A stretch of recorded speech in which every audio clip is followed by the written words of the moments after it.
Ya pemirsa, Presiden Republik Indonesia Prabowo Subianto menyatakan Indonesia siap untuk menempatkan pasukannya di Gaza. Namun apa yang menjadi syarat-syarat dari Israel untuk bisa menjadi pasukan perdamaian di Gaza?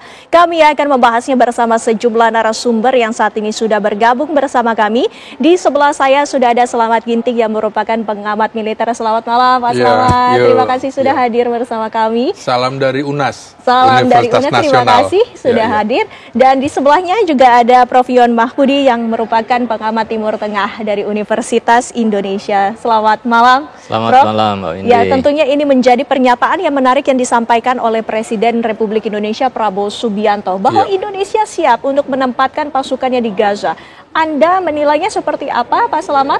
Iya, tentu saja pertanyaan mendasar adalah pasukan ini mandatnya dari mana? Kalau International Stabilization Force itu mandatnya bukan dari PBB. Nah, sementara Dewan Keamanan PBB secara eksplisit juga belum mendapatkan persetujuan dari Tiongkok dan Rusia yang dia punya hak veto di situ. Nah, memang ada persoalan berbeda dengan pasukan kita yang berangkat atas nama Payung PBB pada tahun 1957 di Sinai, di perbatasan Israel dengan Mesir. Nah, kali ini situasinya agak berbeda, di mana konflik itu lebih kompleks daripada tahun 1957. Dan ini kan tawaran dari Donald Trump. 20 poin Donald Trump yang ini belum tentu disetujui oleh negara-negara lain. Oke, Amerika dan Uni Eropa setuju. Tapi poin-poin yang dikemukakan oleh Donald Trump ini kan disetujui oleh Benjamin Netanyahu, pemimpin Israel. Maka dunia melihat ini kecenderungannya menguntungkan Israel. Menguntungkan Israel justru. Nah, kalau kita kemudian masuk di situ, nanti menjadi sangat kompleks. Kita justru akan dituduh cenderung berada di pihak Israel dan Amerika. Padahal dalam politik luar negeri kita yang bebas aktif, kita selama ini mendukung kemerdekaan Palestina. Dan kita menganut dua negara di situ. Nah, kalau kecenderungannya ke situ, pasukan kita juga agak sulit nih. Posisinya apakah seperti tahun 1957, tahun 60-an hanya penjaga perdamaian. Nah, di sini kan stabilisasi. Nah, stabilisasi juga persoalannya apakah Amerika akan membiayai pasukan itu. Kalau PBB kan jelas dibiayai oleh PBB. Ini siapa? Siapa pemimpinnya? Komandonya dari mana? Lalu aturan mainnya seperti apa? Siapa yang melindungi pasukan Indonesia kalau di sana dari serangan-serangan yang berbeda? Misalnya di Lebanon tantangannya prajurit TNI gugur gitu. Sehingga kita juga tidak mau kita hanya menyerahkan nyawa prajurit TNI di tengah situasi yang memang belum kondusif saat ini. Situasinya ini belum kondusif saat kecuali memang sudah ada kesepakatan damai betul-betul antara Israel dengan Hamas. Sampai hari ini juga belum. Dia susah menurut saya. Prof, sampai hari ini juga belum ada situasi yang kondusif padahal gencatan senjata ini disepakati oleh kedua belah pihak, Prof. Nah, ini kan kita juga melihat ya sampai mana komitmen dari kedua belah pihak itu untuk mencapai tujuan. Jadi kan kalau tujuan awal itu bagaimana sandera itu dikembalikan fase pertama. Tetapi kan nanti ada tahapan berikutnya. Apakah semua nanti komitmen sampai akhir? Kalau komitmennya Hamas dan Palestina adalah sampai pembentukan apa yang disebut dengan negara Palestina. Sementara kepentingan dan interest Israel itu hanya sampai kepada penyerahan sandera. Kemudian setelah itu dia bebas melakukan. Berarti ini kan ada kesepakatan yang tidak nyambung. Nah, kalau kemudian dalam asumsi kita berharapkan sebenarnya posisi Amerika itu diharapkan bisa menekan Israel agar bisa memenuhi dan mematuhi kesepakatan. Tetapi kita mengkhawatirkan justru keberadaannya malah memberikan tekanan kepada Hamas dan Palestina. Nah, ini yang kemudian harus diperhatikan karena itu yang terjadi beberapa saat kan kita juga mendengar bagaimana kemudian Israel juga sudah melakukan serangan-serangan yang itu menewaskan beberapa warga Palestina. Itu kan sebenarnya kan bagian dari pelanggaran kesepakatan yang ada. Baik. Memang kalau dari sisi negosiasi ini kan negosiasi yang tidak diikat oleh lembaga institusional multilateral, tapi antara beberapa pihak yang dikhawatirkan sewaktu-waktu Israel kepentingannya sudah terpenuhi, kemudian setelah itu lepas atau keluar dari kesepakatan. Nah, ini saya kira yang harus kemudian diperhatikan. Betul. Bahkan Israel dalam hal ini juga menegaskan bahwa yang berwenang untuk menentukan negara asing mana saja yang dapat bergabung pada pasukan perdamaian di Gaza ini adalah Israel sendiri. Ini pendapatnya seperti apa? Nah, ini kan sudah menunjukkan ketidakseimbangan gitu ya. Kalau itu stabilizer force-nya itu diharapkan bisa menjaga kedua kepentingan, itu kan juga dikonsultasikan Israel dan konsultasikan kepada Hamas gitu. Israel tidak boleh sepihak kemudian menolak karena kan posisinya sama. Gaza itu di wilayah Palestina kan begitu ya. Maka kemudian tentu warga Palestina juga berhak untuk menentukan siapa saja yang kemudian berhak untuk masuk sebagai stabilizer force kalau itu disepakati. Bukan hanya kemudian Israel. Kalau kemudian Amerika dan negara-negara lain mengikuti aturan yang diberikan oleh Israel, otomatis ya bisa dilihat bahwa mereka mengikuti Israel. Posisi itu menjadi tidak seimbang gitu. Apakah tadi ini mengikuti Israel atau kemudian berusaha untuk menjaga kepentingan kedua belah pihak sehingga bisa mendapatkan kesepakatan. Yang dikhawatirkan adalah Israel terlalu dominan dan ini kemudian bisa dianggap legitimasi memfasilitasi kemenangan Israel dengan menggunakan cara-cara perdamaian. Nah, ini juga harus dilihat dan negara-negara yang terlibat, negara Arab, Indonesia, itu juga harus aware dengan konstelasi yang ada. Saya setuju jangan sampai kemudian masuk jebakan yang malah berpihak kepada kepentingan Israel. Dan kita harus memerankan peran yang strategis dan kita memiliki daya tawar gitu. Negara Arab itu juga sebagian yang diminta membiayai kok gitu loh. Kalau mereka membiayai juga harus bisa menentukan agenda gitu ya, bukan hanya mengikuti apa yang diinginkan oleh Israel kemudian disupport Amerika dan diikuti. Saya kira Indonesia juga harus pada posisi seperti itu. Ya, baik. Presiden Prabowo Subianto juga menyatakan bahwa Indonesia siap untuk menempatkan pasukannya di Gaza. Kesiapan ini sejauh mana, Pak Selamat?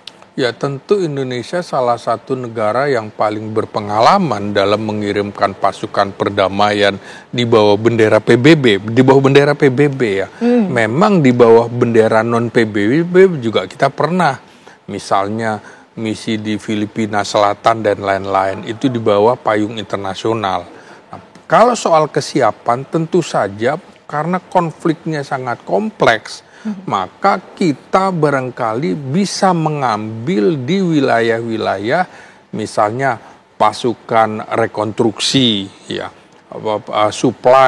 support, logistik begitu, bukan pasukan tempur yang kemudian ditugaskan melakukan demilitarisasi Hamas misalnya. Ini kan berbahaya sekali. Karena itu kita harus juga berkoordinasi dengan organisasi konferensi Islam. Karena kita mewakili salah satu negara berpenduduk Islam terbesar di dunia. Dan komitmen terhadap Indonesia terhadap Palestina kan dianggap bahwa kecenderungan negara-negara Islam memang seperti itu, ingin tidak ada penjajahan. Konstitusi kita juga gitu. Kita cinta damai tapi kita lebih cinta kemerdekaan. Karena itu pasukan yang diinginkan oleh Presiden Prabowo ini ingin menunjukkan bahwa kita mempunyai misi sipil humaniter. Tentara itu bukan hanya tugas bertempur, kita juga punya namanya operasi militer selain perang, dan itu sudah dilakukan ke daerah bencana dan lain-lain. Karena itu soal kesiapan jangan sampai karena ambisi tapi kesiapan belum langsung kita mengirimkan. Ini tentu saja harus didukung oleh kekuatan mekanis, misalnya pasukan seni mekanis, infanteri mekanis, yang harus dilindungi termasuk pasukan logistik, kesehatan dan juga intendants yang memberikan pembekalan. Saya kira kita lebih pada tugas-tugas itu karena situasinya roket masih meluncur. Kita nggak mau kemudian pasukan kita tanpa pengamanan berarti sudah diterjunkan. Ya, baik. Dan saat ini pemirsa, kita juga telah terhubung bersama anggota Komisi 1 DPR RI Syamsul Rizal atau yang biasa disapa Deng Ical. Selamat malam Deng Ical, terima kasih sudah berhubung bersama kami. Waalaikumsalam warahmatullahi wabarakatuh. Ya, Deng Ical, langsung saja kami ingin menanyakan bagaimana pendapatnya mengenai dari pernyataan Presiden Prabowo yang menyatakan siap untuk menempatkan pasukan di Gaza. Apakah langkah ini Anda nilai tepat?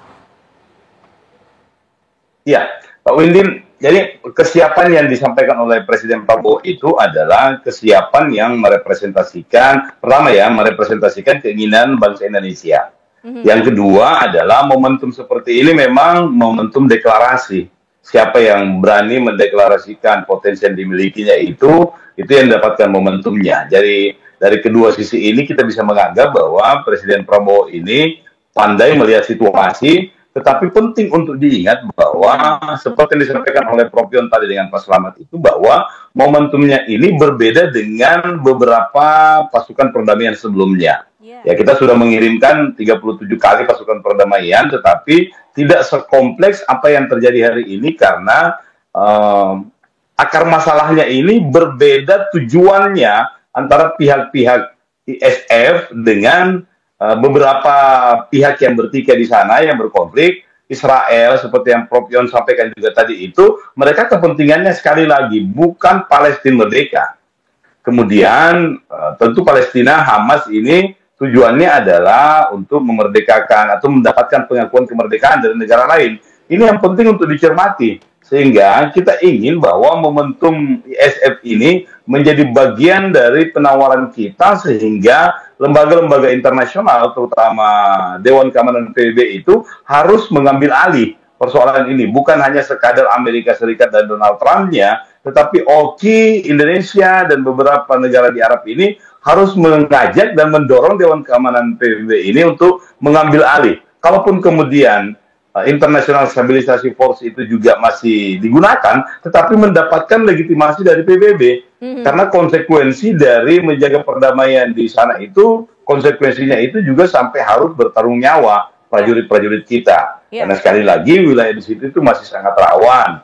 Jadi saya mengusulkan kepada Pak Presiden ini untuk menegosiasi ulang sambil kita mempersiapkan diri. Jadi yang paling penting ini adalah kita kalau perlu dibentuk pasukan perdamaiannya dari berbagai elemen, terutama yang berkaitan dengan kemampuan Zeni, terutama Zeni Tempur atau Zipur itu. Tetapi yang paling penting ini adalah memaksakan kondisi sehingga Dewan Keamanan PBB itu bersama dengan lembaga internasional yang lain itu bisa melegitimasi ISF ini sehingga kita juga terlindungi secara internasional. Baik, Deng Ical, lantas sesungguhnya apa langkah-langkah ataupun bantuan dan support dari DPR sendiri untuk keputusan adanya penempatan pasukan di Gaza? Dijawab nanti selepas jeda, Deng Ical. Nanti kami akan kembali. Pemirsa di Apa Kabar Indonesia Malam.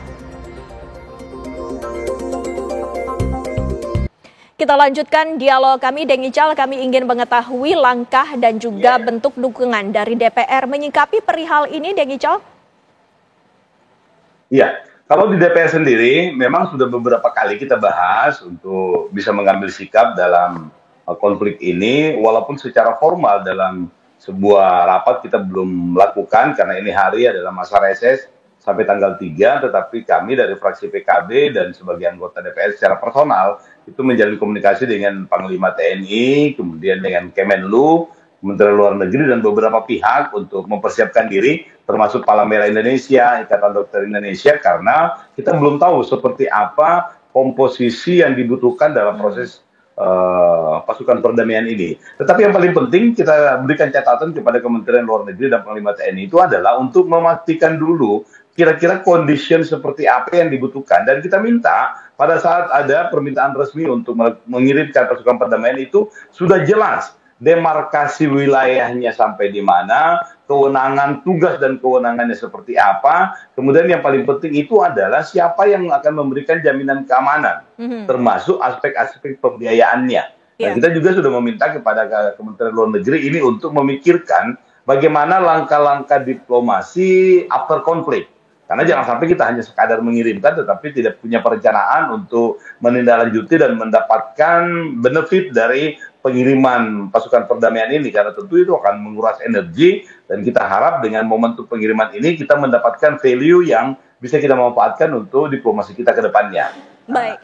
Kita ingin memberikan juga permintaan kepada Kementerian Luar Negeri, terutama Presiden Prabowo ini, untuk memastikan posisi Trump sebagai inisiator sekaligus garantor. Apakah mampu untuk menjamin bahwa Israel ini bisa mengikuti apa yang telah diputuskan bersama, karena memang semua ikut ini karena ada Presiden Trump yang menginisiasi sekaligus juga menjadi jaminan, karena yang kita inginkan adalah Trump ini memberikan jaminan juga bahwa Israel itu akan mengikuti semua nota-nota kesepahaman yang sudah ditandatangani. Dan itu yang kita minta jaminan dari Presiden Trump. Baik, Prof. Yon, Presiden Amerika Serikat Donald Trump merupakan inisiator, tapi kita ketahui bersama apakah diperlukan kesepakatan antara Israel dan Hamas sebelum Indonesia mengirimkan pasukannya? Ya, saya kira juga harus jelas begitu ya. Sebelum pasukan itu dikirim, kita itu sudah jelas peta jalannya itu sampai mana gitu. Karena kalau tidak, di tengah-tengah kemudian Israel deklarasi perang, tentu ini akan menjadi masalah besar. Karena kita lihat kan bagaimana statement Netanyahu bahwa dunia itu tidak bisa membuat Israel mau berperang atau tidak. Israel yang menentukan. Nah ini saya kira kan nggak bisa dipegang. Hamas mau bernegosiasi itu kan percaya kepada Amerika. Ya, bahwa kemudian ada gencatan senjata secara permanen, genosida dihentikan, setelah itu membicarakan masalah otoritas di Palestina seperti apa, kemudian kedaulatan Palestina. Nah itu yang membuat mereka mau untuk bersama-sama bernegosiasi. Sementara kemudian Israel hanya pada fase ujung saja begitu. Begitu sandera itu diberikan, sudah diterima, kemudian dia akan menganggap bahwa masalahnya itu selesai. Sehingga dia ingin melanjutkan perang kembali. Nah kalau kemudian Israel melanjutkan perang kembali, Amerika tidak mau menghentikan, bahkan setelah itu dia meninggalkan, saya kira kemudian Amerika bertanggung jawab ya atas semakin ya berkobarnya atau semakin membesarnya konflik ini dan mengorbankan kepentingan rakyat Palestina. Karena sandera sudah diberikan, Israel bicara tentang demilitarisasi, kemudian setelah itu penghancuran tunnel-tunnel gitu ya. Dan dia tidak ada statement yang clear kapan akan menarik diri dari wilayah Gaza, dan tidak ada statement bahwa Palestina akan merdeka. Bahkan mereka kan baru-baru ini Knesset kemudian mengusulkan aneksasi tepi barat. Ya. Kemudian nanti akan berbicara tentang Gaza. Nah ketika tidak ada komitmen itu dan Amerika, nah sekali lagi bahwa yang dipegang itu sebenarnya Amerika. Kalau Trump tidak bertanggung jawab menyelesaikan masalah ini, saya kira reputasinya akan hancur dan dunia akan melihat sebenarnya yang lebih berkuasa itu Israel atau Amerika gitu ya. Karena yang mengikuti siapa, harusnya sih Amerika sebagai great power harus menunjukkan posisinya, jangan mau kemudian diatur atau mengikuti segala hal yang dilakukan oleh Israel di bawah Netanyahu, saya kira begitu. Iya, Pak Slamet, apabila tentara kita nantinya diputuskan untuk melakukan atau tergabung dalam pasukan perdamaian di Gaza ini, penentuan posisi di mana mereka akan ditempatkan ini dari mana? Ya tentu saja kalau di bawah ISF penentunya adalah Amerika. Makanya tadi yang saya tanyakan lagi adalah siapa pemimpinnya dari ISF ini, bagaimana alur komandonya, bagaimana aturan main pasukan-pasukan yang berada di bawah ISF itu. Nah, memang dari segi reputasi militer, TNI akan naik namanya karena masuk di dalam kancah urban stabilization di tengah perang konflik yang sangat tinggi sekali. Nah, secara realistis saya ingin mengatakan bahwa gencatan senjata saat ini kan rapuh. Masih terjadi bentrokan sporadis antara faksi-faksi di Hamas dengan militer Israel. Nah, ini saja kondisi seperti ini itu menunjukkan nantinya ISF dianggap tidak berada di posisi netral. Iya. Maka kalau Indonesia berada di situ, kita dianggap berpihak kepada Israel. Maka pasukan kita juga akan menjadi bulan-bulanan dari pasukan Hamas misalnya, dan juga akan diprotes oleh negara-negara seperti Iran, Qatar, Rusia, Tiongkok dan lain-lain. Posisi Indonesia gimana? Sementara kalau kita sudah masuk dan itu agendanya itu kan berarti 24 bulan, 2 tahun.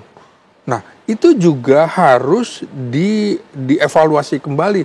Misalnya per 6 bulan. Karena kalau kita udah masuk, nggak bisa kita mengundurkan diri. Nggak bisa Nah, itu menarik posisinya pasukan. seperti itu.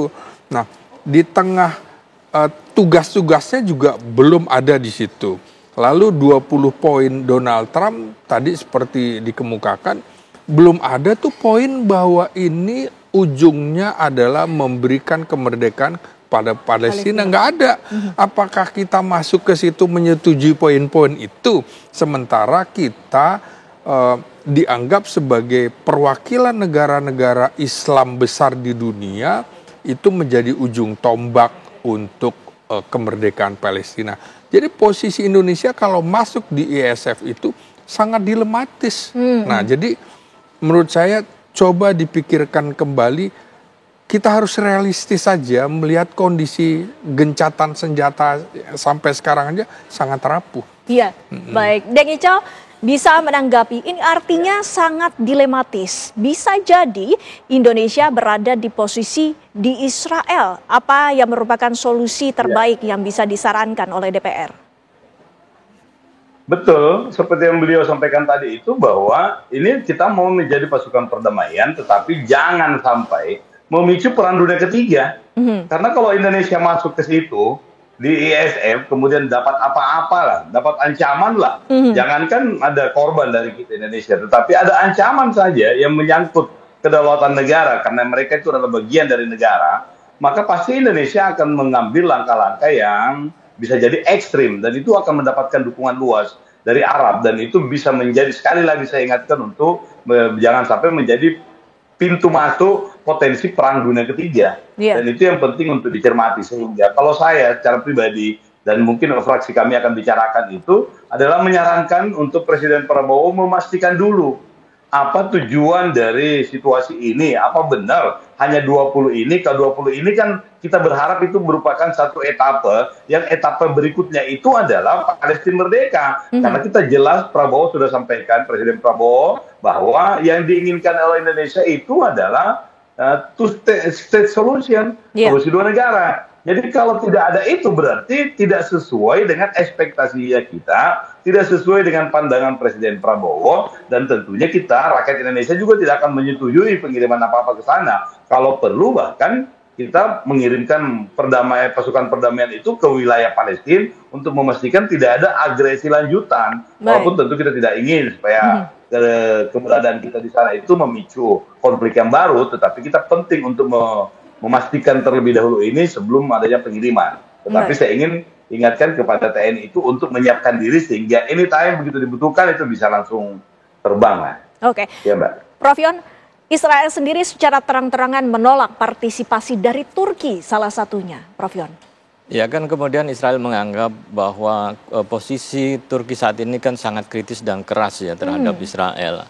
Artinya kalau kemudian negara yang kritis tidak boleh masuk, itu kan kita sudah mengetahui bahwa negara yang mana yang diinginkan. Saya khawatir nanti yang diinginkan adalah ya seperti Uni Emirat Arab yang memang sudah memiliki hubungan formal ya dengan Israel. Kemudian Mesir yang memang punya hubungan formal dengan Israel, pasti posisinya juga tidak bisa sepenuhnya memberikan dukungan kepada Israel, kepada Palestina ya. Sementara mungkin ada Qatar ya. Qatar bisa saja masih di dalam tanda pertanyaan apakah diberikan hak untuk masuk atau tidak.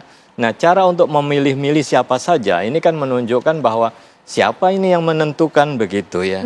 Memang Israel siapa dalam hal ini kan bisa kelihatan. Sampai kemudian kita mengikuti itu, saya kira ini menjadi persoalan besar yang harus kita kemudian betul-betul hati-hati ketika masuk itu. sudah clear. Bahkan kalau perlu ya dikatakan Mr. Donald Trump yang diinginkan Indonesia adalah Palestina merdeka. Tanpa itu kami tidak akan kemudian ikut lebih lanjut. Negara-negara Arab juga seperti itu. Dan Arab Saudi kan tidak ada normalisasi kalau tidak ada kemerdekaan Palestina. Yang lain kan serempak itu. Ya mereka ya rame-rame menyampaikan kepada Trump bahwa tujuan akhir itu. Kalau tidak ya hanya permainan saja yang lama-lama justru memberikan keleluasaan kepada Israel untuk menguasai bahkan kemudian menyerang kembali wilayah Gaza. Dan ini kan berarti tujuan dari proposal 20 tidak terpenuhi begitu. Ya, menurut Prof. Yon sendiri negara-negara mana saja yang mungkin bisa diterima baik itu oleh Israel maupun Hamas? Ya tentu kan negara-negara yang sudah ya bergabung tadi. Kalau kita bisa memetakan ya negara Arab yang ada yang sudah punya normalisasi itu kan Jordan sudah normalisasi, Mesir normalisasi, Emirat normalisasi, Bahrain normalisasi, yang belum kan kemudian ada Qatar ya, kemudian Kuwait ya, Arab Saudi ya, belum. Nah tentu Arab Saudi juga bisa menjadi bagian yang mungkin Jordan lebih sendiri juga menyatakan tidak mau. Ya, karena itu saya kira pasti karena juga Jordan tidak mau pada posisi dikritisi oleh sebagian besar negaranya yang itu adalah orang Palestina. Pada satu sisi juga dia memiliki dilema dengan Israel. Justru Indonesia saya kira ya memang kalau memang posisi dan tujuannya jelas sampai akhir dan sudah bisa dipegang nih kata-katanya keluar sendiri dari Donald Trump bahwa kita akan mengarah kepada two-state solution ya. Kemudian ini menjadi kekuatan besar untuk bisa join. Tetapi kalau kata itu belum keluar dan belum ada kesepakatan masih mengikuti alur yang terjadi, bisa saja arahnya tidak sesuai yang kita inginkan dan itu sering terjadi. Dan Israel kan sangat terkenal dengan strateginya seperti itu. Kita tidak ingin kok Oslo 212 itu terulang gitu ya. PLO sudah demilitarisasi, dijanjikan kemerdekaan, nyatanya kan tidak terjadi kemerdekaan. Muncullah kemudian Intifada Jilid kedua dan kemudian Hamas muncul sebagai kekuatan resisten.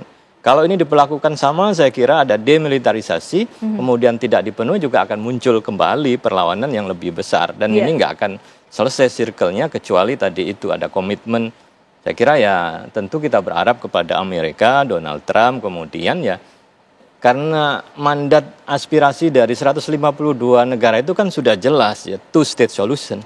Jangan di-hijack, diarahkan ke tempat yang lain. Dan disinilah saya kira kita bisa melihat sejauh mana kemudian komitmen ya negara-negara itu untuk bisa membawa aspirasi dunia. Karena ini kan persoalannya bagaimana dunia menginginkan damai, bukan bagaimana Israel itu harus penuhi ya seleranya. Saya kira ini menjadi ujian dari Amerika. Ya. Artinya apa, Selamat, unsur kehati-hatian yang tadi Anda sebutkan itu menjadi penting ya. Apakah Indonesia juga bisa melakukan penolakan seperti negara-negara yang agak ragu untuk ikut dalam ISF ini? Ya, sementara kita sedang menghadapi juga tantangan dari EOC, Organisasi Olimpiade Internasional, karena kita akan menolak atlet-atlet Israel yang masuk Indonesia. Apakah itu juga tidak dihitung Israel?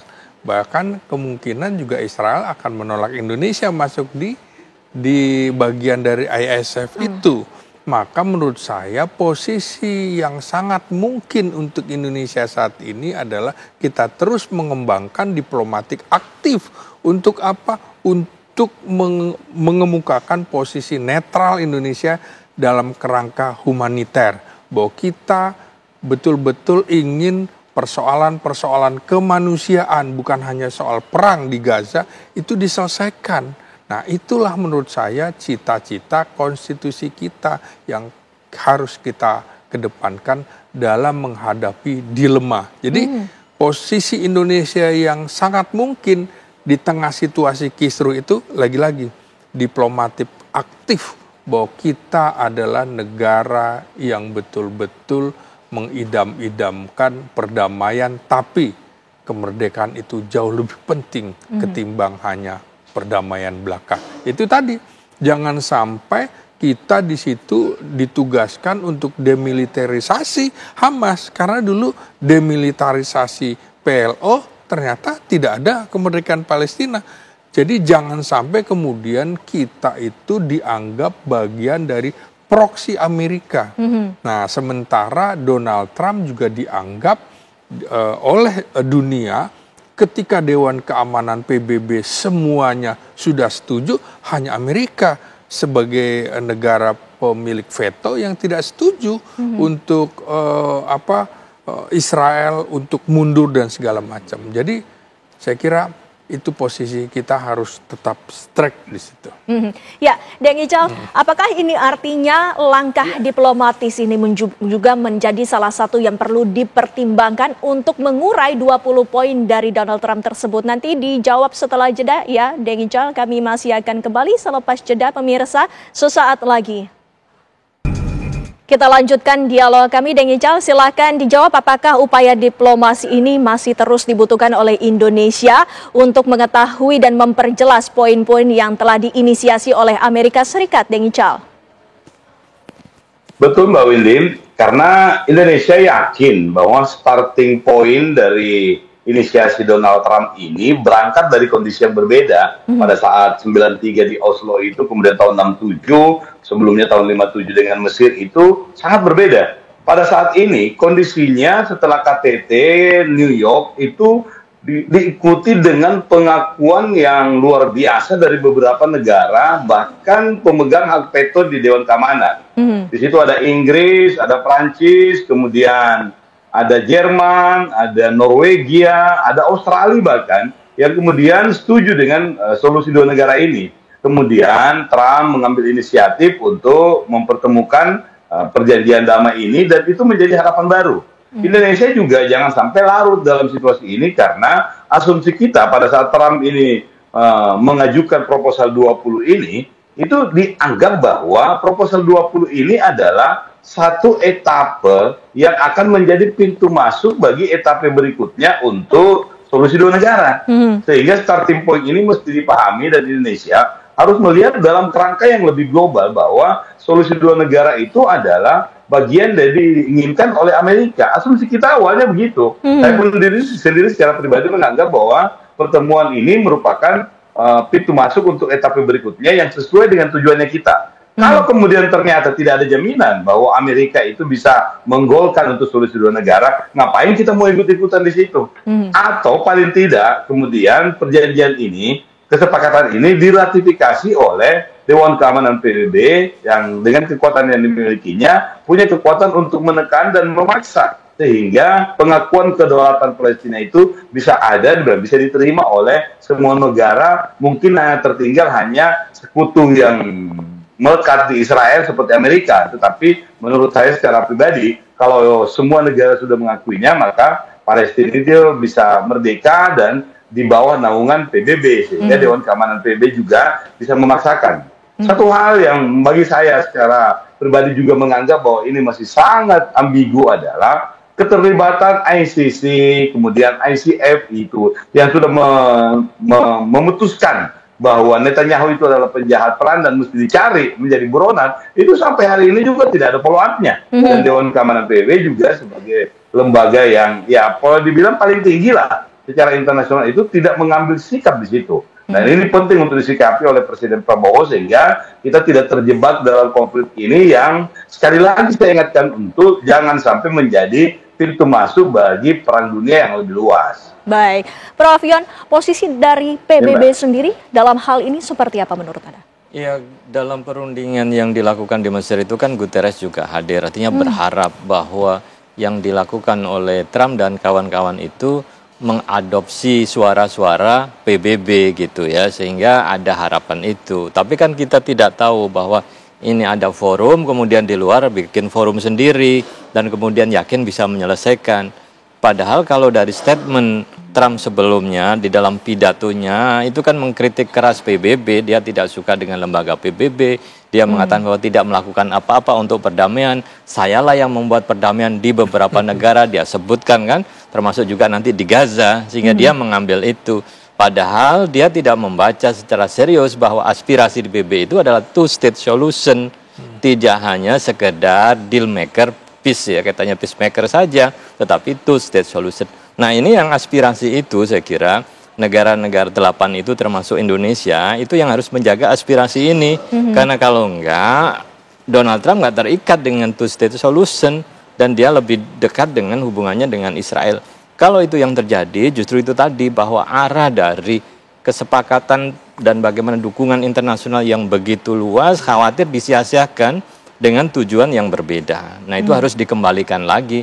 Jadi relnya itu harus dipantau detik demi detik gitu, nggak boleh lengah gitu ya. Karena begitu kita lengah, tiba-tiba agendanya berubah, kita menganggap bahwa masih ada seperti agenda di awal, sementara setelah terjadi perubahan. Nah itu yang harus kemudian kita pastikan, dan Indonesia ya harus mengikuti detik demi detik terlibat. Jangan sampai ada keputusan yang tidak diketahui, ternyata hasilnya justru tadi itu membenarkan sikap-sikap Israel di dalam hal menguasai kembali Gaza dengan harapan perlawanan Hamas hancur, kemudian setelah itu mereka menguasai kembali. Dan ini saya kira yang tentu menjadi kontra ya terhadap aspirasi tujuan kita bahwa ya solusinya two-state solution. Indonesia kemudian menjadi negara yang mendukung kemerdekaan, bergabung dengan internasional force itu, stabilizer forces itu kan untuk menstabilkan wilayah itu. Ya, siapa yang menjadi masalah ketidakstabilan kan harus jelas gitu, bukan kemudian malah di wilayah Gaza senapannya diarahkan ke penduduk Gaza gitu ya, sementara Israel siap-siap dengan mengokang senjatanya. Itu kan menjadi sesuatu yang tidak fair dan tidak akan menciptakan perdamaian, saya kira. Baik, Pak Slamet, lantas langkah-langkah apa saja yang sedianya diambil oleh Presiden saat ini?